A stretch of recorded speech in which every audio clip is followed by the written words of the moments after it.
right, how'd it go for everybody? Great. How many people are a little bit mentally tired? I didn't say physically, mentally tired. I'm always Good, we succeeded. We stretched that brain. You know, the funny thing is, back when these schools started, the founders of the school didn't like it when people did both days in a row. For those of you that did it, because of how much mental stuff is going on. But kind of what we found is that it really gives you a lot of information, and for a lot of people, there's been people that the looking ahead was just like it turned a light on for them. There's other people that kind of understood it, but phase 2 really kind of brought into the whole picture the capability of doing that looking ahead, made looking ahead work for them better. And as you can tell, I mean, this mental aspect of it, we've talked about all the different things, whether, talking yourself into a bad run or whatever. You can talk yourself into a bad run, you can talk yourself into a good run. So phase 1, we really worked on, we worked on fundamentals with all of you. We tried to take what you had, improve upon what you had, and then move on to the looking ahead and show you how much, with what the foundation was we gave you, how much the looking ahead kind of made everything smooth out. And I think a lot of you, especially in that first session this morning, really saw that. And by the way, how many people were surprised at how much they forgot about looking ahead overnight for the ones that were here yesterday? Yeah. So imagine the people that took phase 1 3 years ago. Yeah, they're down here shaking their heads. So this, I talked about it with a couple of my students in this last session here, but the thing is, especially that 3-cone down there, you're going to run into courses where the line is not made for you. There's a lot of courses where there's cones defining a sweeper, where there's cones defining the element, and your line choice is really limited.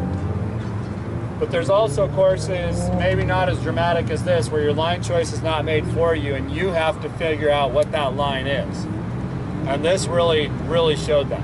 Even on those ones where you think your line choice is made for you, there's a lot of line options.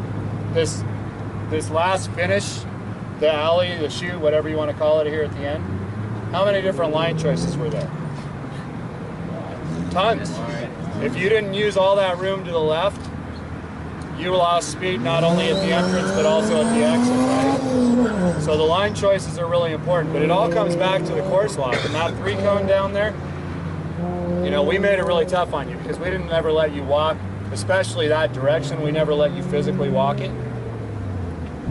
Use the walks, looking ahead, figuring out where you need to be, and then as you're walking, when you're driving at speed, it's a lot harder to change the trajectory of where you're going. But when you're walking, if you went through that 6-pack and you took a right-hand turn and then you looked out, you'd be like, what the heck am I doing? You can walk out and figure it out there. Whereas during these final 3, you basically had to drive it and go, well, that wasn't right, and try to fix it on the second, maybe get a little better, and then try to fix it on the third. Let the walk be the thing that tells you what to look for. Try to figure out your lines during that walk. Yeah, you guys had to spend a lot of resources in every single one of these exercises at finding the things you were trying to look for, right? You knew what the feature was, but then you still had to devote resources to actually be able to see it while you're driving the car, and that goes back to the course walk. Yesterday we talked about how it's not just seeing where you're going, but knowing to look ahead during the course walk. It's also about getting these snapshots, okay? If there's a section that I know the car's going to be especially busy or I'm going to have a tough time looking at my target, I'll just kind of step off the walking line and just get some snapshots. I'll close my eyes, I'll open them, and I'll know that I'll do that so I have that image kind of burned in my head, and so that if I open my eyes, I know exactly where that key cone is. And I'll try to throw in the aspects of what the car is going to be doing. If it's going to be loaded up, if I'm going to be hard on the brakes, try to make that mental movie as real as possible, the visualization, right, that we talked about, so that when you go out on that first run, it's hopefully as accurate as possible.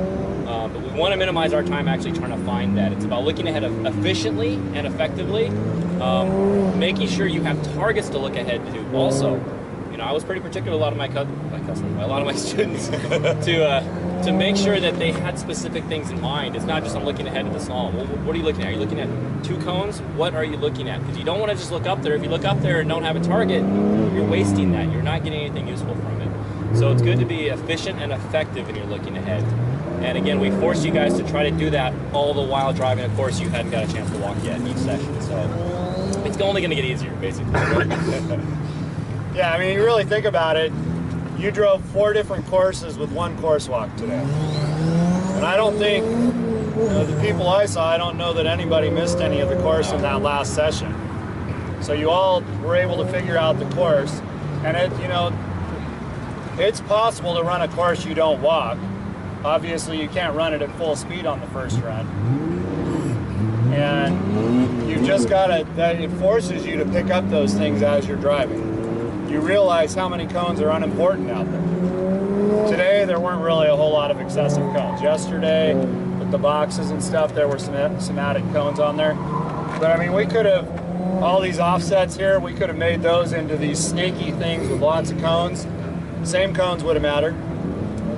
It's easy to lose the backsides, have those backsides are the key cones camouflage. So it's important to pick up which cones matter and how to set up and execute to make sure you're on the backside and be early on them.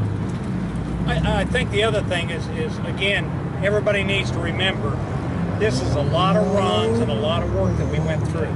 And you didn't walk that last course either. You had to run it. It was longer than the other. And I know all of mine actually improved. They went out aggressive on that first one, and then they just continued to whack away at it, exactly what we want to do. The band that they stayed within was about that second and a half, which is exactly what we want to be. When we started this morning, I had a lot of my students tell me, well, my first run's usually slow. I'm just kind of figuring things out. How many of you guys did that at the end of the last session? I didn't see anybody. You had a plan already when you went out there on that first run. It may not have been 100% accurate. You may have had to make some adjustments to it, right? But you still went out and pushed hard on that first run, and that's so important in solo to be able to go out and be aggressive right out of the box and not throw a run away. That's just inexcusable, really. Specific. All right. That's pretty much it. We got phase. Everybody's been through the 1 and the 2, and we got a phase 3, which is a challenge. So now, what a challenge is, it starts ramping you up to where now you're going to start competing against the instructor. And we create exercises in here to continue to whittle away and force you to get better and better and better, and things that'll help you to whack away and get closer to our time. And then towards the end of the day, then we set up a little challenge to where the instructor goes out, or you go out, you set a time, and then it's a benchmark, so the instructor's got to go out and beat it. If he doesn't beat it, and I've taken cars and I haven't beat their first time, so I've had to take a couple runs in the car. I go out, I whack away at their time, I beat it, then they got to get back in the seat. So, and then we got a couple exercises thrown in there also to where you really make sure you have no choice. You got to keep your eyes way ahead of where you're actually at. So it's just good if it's something that the group would be interested in doing. Be sure to check with your region, and I'm sure we could do one of those challenge courses here. We did that. Oh, there it is. Yeah. So for those that were here yesterday, I talked about it in our wrap-up meeting then, and I'll talk about it again. Absolutely take the time to write down the things you learned today, yesterday, whatever. Make sure that while it's fresh in your mind, you write it down, put it in your phone notes, whatever it is. Make sure that it's handy, so next time you come to an event, you can look at that and remember